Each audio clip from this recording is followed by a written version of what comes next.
এদিকে রমজানকে কেন্দ্র করে কিছু পণ্যের দাম বাড়লেও সারা দেশে বেশিরভাগ নিত্যপণ্যের দাম স্থিতিশীল। তবে সংকট রয়েছে বোতলজাত সয়াবিন তেলের।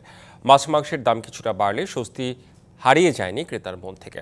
তবে রোজার আগেই দামের আঁচ লেগেছে লেবু ও বেগুনের বাজারে। তবে বাড়েনি খেজুর, ছোলা সহ অন্যান্য নিত্যপণ্যের দাম।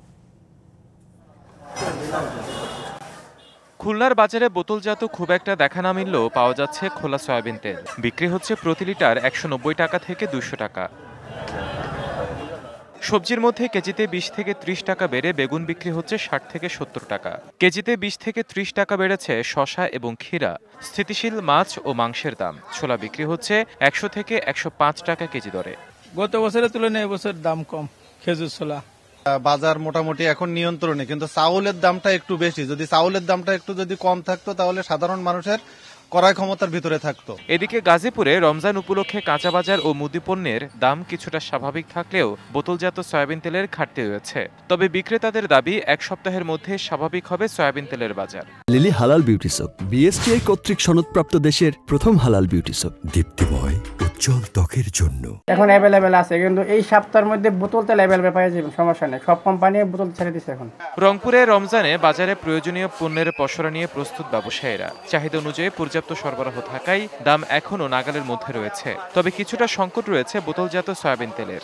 যদিও পাম অয়েল, সরিষা ও খোলা সয়াবিনের সরবরাহ স্বাভাবিক। বিক্রেতারা বাজার পরিস্থিতি স্বাভাবিক বলে দাবি করলেও ক্রেতারা আশঙ্কা করছেন মনিটরিং ব্যবস্থা জোরদার করা না হলে সক্রিয় হতে পারে সিন্ডিকেট।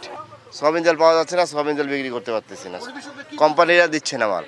মোটামুটি এবারকার দেশি ফলের পণ্যের দাম কমে আছে। বস্তা খেজুরটার দাম কমছে, আর গতবার বেচছিলাম 200 টাকা, এবার বেচতেছি 160 টাকা।